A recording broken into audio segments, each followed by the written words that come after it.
Bonjour à tous, je suis très content de vous retrouver pour la suite de notre série sur l'année 2021, avec donc le premier des deux films qu'on va voir réalisé par Ridley Scott, Le Dernier Duel, un film qui fait écho à son tout premier film, Les Duellistes, et qui met donc en scène Adam Driver et Matt Damon dans un duel à mort, le dernier historiquement en France.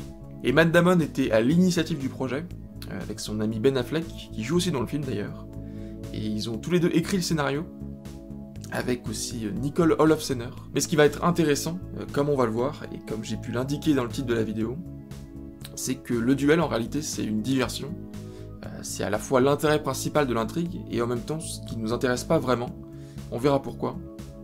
Donc aujourd'hui on parle du dernier film, de l'avant-dernier film d'ailleurs, de Ridley Scott, Le Dernier Duel.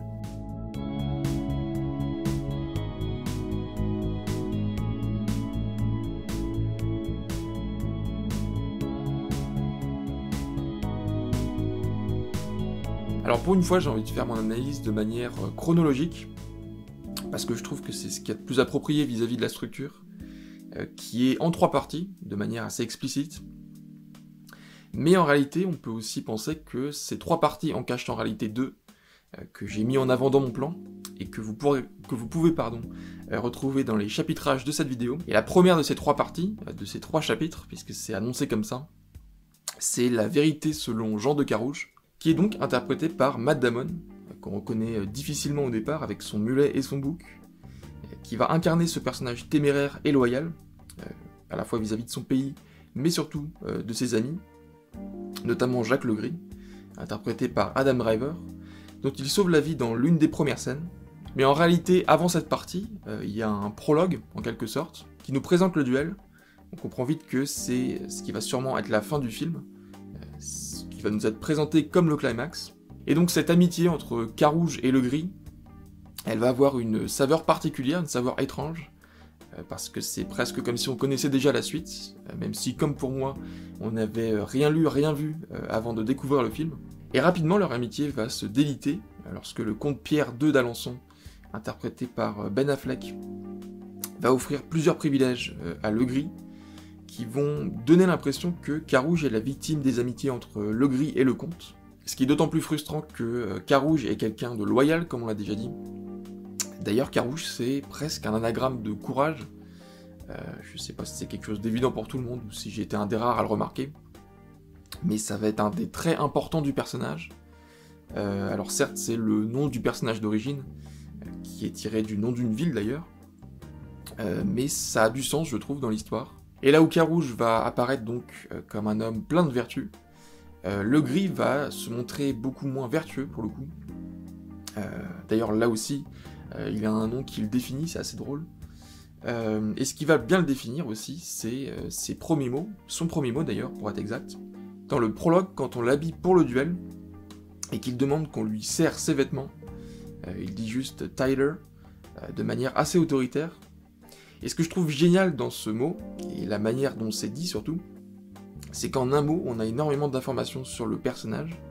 Et ce qu'on apprend aussi plus tard, c'est que c'est un séducteur, et qu'il commence à convoiter la femme de Carouge, qui va l'accuser de viol à son encontre, ce qui va amener Carouge à lui intenter un procès, et une demande de duel.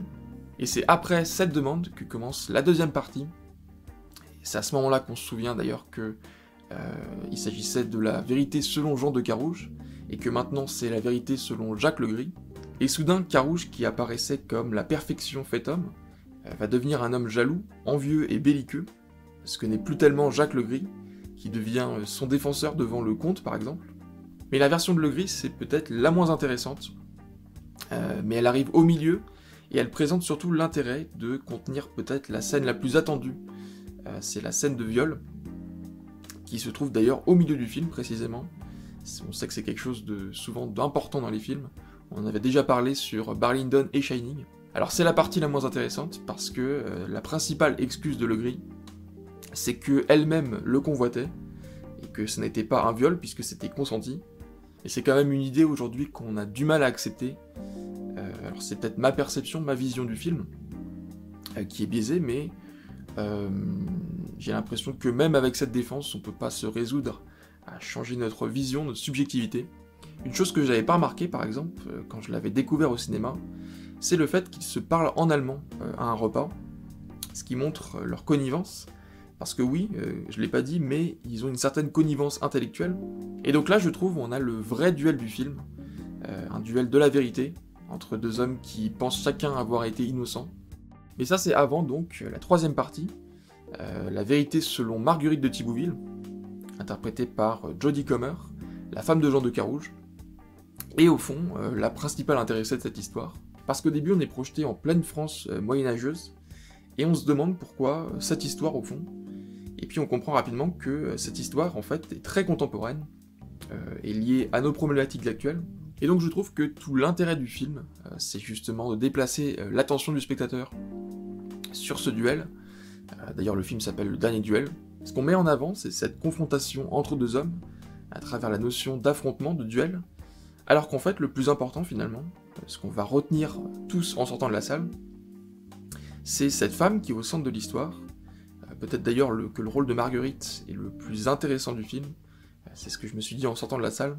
Et au-delà de ça, l'histoire des points de vue, des versions, c'est un très bon moyen, je trouve, de faire comprendre l'histoire. Là je parle de l'histoire avec un grand H, parce que finalement c'est une suite de versions, de vérités, de contre-vérités, et ça m'a fait penser aussi à ce qu'on raconte souvent sur notre époque, c'est-à-dire qu'on vit dans une ère de post-vérité, dans laquelle c'est plus la vérité qui compte, mais l'interprétation. Et je pense que le film c'est un très bon exemple de ce que devrait faire tout journaliste, tout bon journaliste, c'est-à-dire croiser les sources et les opinions. Une chose qui manque peut-être au film, c'est les témoignages d'autres personnes vis-à-vis de cette histoire, mais ça reste une fiction, mais qui remplit quand même un rôle documentaire. Et justement, ça me fait penser à ce que disaient Fritz Lang et Jean-Luc Godard dans un entretien, que tout bon film se devait de remplir une fonction documentaire. Par exemple, dans les détails qui changent selon les points de vue, il y a les chaussons de Marguerite dans la scène de viol, avant qu'elle monte les escaliers. Dans la version de Legris, c'est elle qui les dépose au bas des marches, c'est quelque chose qu'on peut comprendre comme une invitation. Alors je dis pas que c'en est une, évidemment, je dis que le personnage l'entend peut-être comme ça, et dans la version de Marguerite, elle les fait tomber par accident, semble-t-il, dans la précipitation, et ça permet aussi de changer notre vision du duel, parce que dans le prologue, c'est deux hommes qui s'affrontent pour leur vie respective, mais là c'est aussi celle de Marguerite qui est en jeu, et c'est presque celle dont on se soucie le plus finalement, et du coup ça amène énormément de tension. Je me rappelle avoir eu le cœur qui battait à fond au moment du duel final. C'est une preuve aussi que la structure fonctionne bien, mais finalement c'est Carouge qui l'emporte, et qui traverse la ville de Paris fièrement, alors que la mise en scène se focalise sur les respirations de Marguerite. Alors pourquoi d'ailleurs ? Bah tout simplement parce qu'on est de son point de vue, et que le duel final on peut soit le voir comme un épilogue après les trois parties, soit comme la continuité de sa version, parce qu'en fait on ne dit jamais vraiment quand elle s'arrête, c'est aussi l'ambiguïté de la fin du film. Alors quoi penser de ce film ? D'abord je dois dire que quand je l'ai découvert au cinéma, j'ai mis un certain temps avant de pleinement rentrer dedans, ce qui peut s'expliquer par le film lui-même, et plus particulièrement par sa structure, ou alors par le public lors de la séance, un public que j'ai trouvé particulièrement distrait. D'ailleurs je pense que c'est la pire séance de cinéma que j'ai dû faire dans ma vie, parce qu'il y avait à ma gauche deux personnes qui riaient toutes les 15 secondes littéralement, j'exagère absolument pas, alors que c'est pas une comédie, hein. Et à ma droite il y a quelqu'un qui lors de la scène du duel a lancé un « c'est chiant ». Donc voilà, ça a peut-être aucun intérêt pour vous, je le comprends, mais forcément ça oriente aussi notre regard de spectateur. Et puis j'ai aussi entendu en sortant de la salle que quelqu'un avait trouvé pas nécessaire la première partie, alors que personnellement je trouve que c'est peut-être la plus importante finalement. C'est celle qui permet, comme je l'ai déjà dit, d'attirer notre attention quelque part pendant qu'il se passe quelque chose de l'autre côté. C'est tout le principe de la magie, et c'est aussi comme ça que le cinéma fonctionne. Chez Hitchcock, ça s'appelle un MacGuffin d'ailleurs. Et globalement, d'après ce que j'ai pu entendre en sortant de la salle, le public avait l'air de s'être ennuyé de ces trois points de vue. Et je voulais en parler parce que c'est vrai que annoncé comme ça, ça a l'air redondant d'évoquer 3 fois la même histoire, sur près de 2h30, mais j'ai trouvé que c'était plutôt bien fait, notamment le fait que chaque point de vue possède sa part d'objectivité et de subjectivité, avec beaucoup de subjectivité, puisque de l'un à l'autre, on change les actes et les paroles des personnages, sur certains points et d'autres non. Alors ça aurait pu cependant n'avoir aucun intérêt s'il n'y avait pas eu ce troisième point de vue, ce point de vue surprise, qui était assez inattendu, en tout cas pour moi, et qui apporte une nouvelle idée d'ailleurs, parce que au-delà du fait de penser que c'est un duel de rapport de force et d'honneur, on perçoit davantage le fait que justement les deux hommes se battent pour eux-mêmes, et non pas dans l'intérêt de celle qu'ils aiment, plutôt qu'ils désirent, et qu'en fait Marguerite est un troisième participant au duel, et ça a aussi le mérite de nous faire oublier le fait que le gris est le coupable de cette histoire, presque sans aucune contestation possible, et sans vraiment le défendre. Ce troisième point de vue accuse aussi davantage Carouge, pour nous faire comprendre que le problème est plus complexe que ça en réalité. Et puis même au-delà de ça, je trouve que les histoires sont présentées dans le meilleur désordre possible, parce que chaque version ajoute des éléments au questionnement de la précédente. Par exemple, dans la version de Carouge, on ne voit presque rien. Dans celle de Legris, on voit enfin le viol. Et dans celle de Marguerite, on est témoin aussi de la vie sans son mari au château. Alors j'ai trouvé tous les acteurs vraiment bons. C'est un point important du film. Même les acteurs secondaires. Il y a par exemple celui qui jouait Lord Bolton dans Game of Thrones, Michael McElhatton, qui est un très bon acteur, je trouve.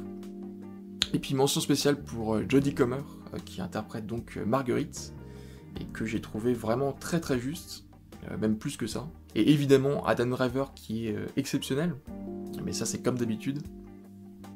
Et d'ailleurs j'ai eu une discussion avec un ami qui me disait qu'il avait trouvé Matt Damon bien en dessous de Adam Driver, ce avec quoi je suis d'accord évidemment, mais je trouve ça justement intelligent comme choix, parce que c'est lié au personnage de Carouge en fait, qui doit être moins attirant que celui de Legris, parce que sinon il n'a plus aucun argument, Legris, c'est son seul argument auprès du spectateur. Donc voilà à peu près. Alors j'ai dit que des compliments, mais c'est évidemment pas le film parfait. Si je devais donner les défauts comme ça assez rapidement, je dirais que d'abord j'ai du mal à croire qu'on est en France à l'époque du Moyen-Âge, quand on a des acteurs qui prononcent difficilement le nom des personnages et des lieux. C'est quelque chose qui, pour nous Français, peut être assez drôle. D'ailleurs, ça a fait beaucoup rire les personnes à côté de moi. Et je dois dire qu'en termes de mise en scène, j'ai pas été spécialement convaincu. Parce que je suis pas persuadé que Ridley Scott soit un grand réalisateur. Je pense qu'il fait ses films très vite, voire peut-être trop vite. Alors, je suis pas sûr de ce que je vais dire. Mais il me semble que certaines répliques ont été réenregistrées en post-production. Parce qu'à certains moments, on n'a pas le contre-champ sur la personne qui parle. Et la voix est pas du tout dans le même ton que le reste de la scène.